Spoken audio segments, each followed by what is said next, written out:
क्या आपको लगता है कि दिक्कतें हुई हैं, गलतियां हुई हैं और अब कहीं उसका खामियाजा ना भुगतना पड़े, इसलिए आप लोगों की तरफ से इस तरह के बयान दिए जा रहे हैं? मनोहर लाल खट्टर, पूर्व मुख्यमंत्री हरियाणा के, वो भी कह रहे हैं कि अब तो जी पता चल गया कि राजनीति से पूरा का पूरा आंदोलन प्रेरित था।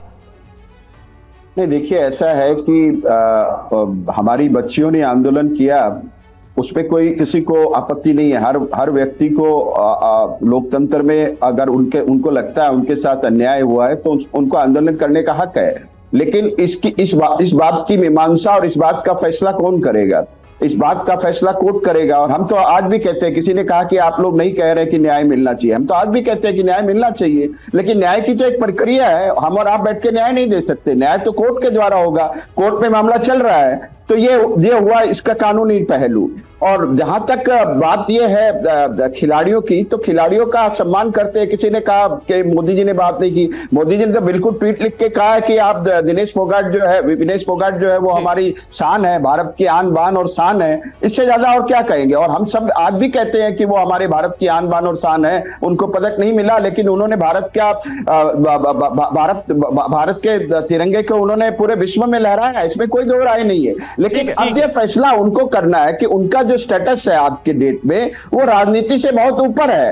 अब उस स्टेटस को वो मेंटेन करना चाहती है या नहीं करना चाहती है, वो उनके ऊपर निर्भर करता है। अगर वो राजनीति में जाके किसी दल विशेष से चुनाव लड़ना चाहे तो वो भी उनका अधिकार है। लेकिन मैं ये मानता हूं कि आज की डेट में विनेश फोगाट का जो स्टेटस है वो राजनीति से बहुत ऊपर है। तो अगर इस तरह के व्यक्ति अगर किसी एक खेमे में से अपने आप को आबद्ध करके रख देंगे तो फिर उनके ऊपर सवाल उठेंगे। ठीक है, एक रिएक्शन रितु जी आपसे भी एक रिएक्शन लेना चाहें क्योंकि वक्त बहुत ज्यादा कम है।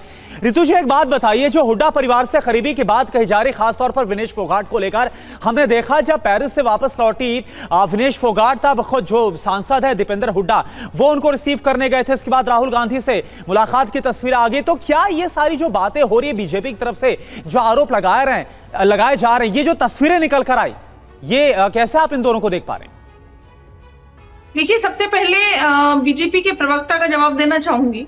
इनको शायद जानकारी नहीं है या फिर ये फैक्ट्स को जानबूझकर छुपा रहे हैं कि दिल्ली पुलिस ने जो है सुप्रीम कोर्ट में अपना बयान दिया था, उसमें साफ साफ उन्होंने कहा था कि ये जो ब्रजभूषण शरण सिंह है, ये जो है आतंक जो है ये अपराधी है और इसने जो है छोटी बच्चियों को जो पॉक्सो एक्ट के तहत भी उनके साथ यौन शोषण किया है। बाकायदा उन्होंने सारा डिटेल में ये चीज लिखी है कि तमाम जो है रेसलर्स के साथ वो ये हरकतें करता था, तो इनको बता दीजिए। और तमाम इनके बीजेपी के जो नेता हैं। और रितु जी, जो मेरा सवाल था, जो हुड्डा परिवार को लेकर बात कही जा रही है रेसलर्स को लेकर, उसमें उन्होंने जो दीपेंद्र हुड्डा का जिक्र किया और उसके बाद राहुल गांधी के साथ जो तस्वीरें आई हैं, इस पर भी आप थोड़ा सा एक आंसर दे दीजिए संक्षिप्त में। देखिए, जब विनेश फोगाट जब वापस आई तो इनके पास खुला मंच था। ये चाहते तो खुद जो है रिसीव करने चले जाते। इन्होंने तो एक ट्वीट तक करना उचित नहीं समझा।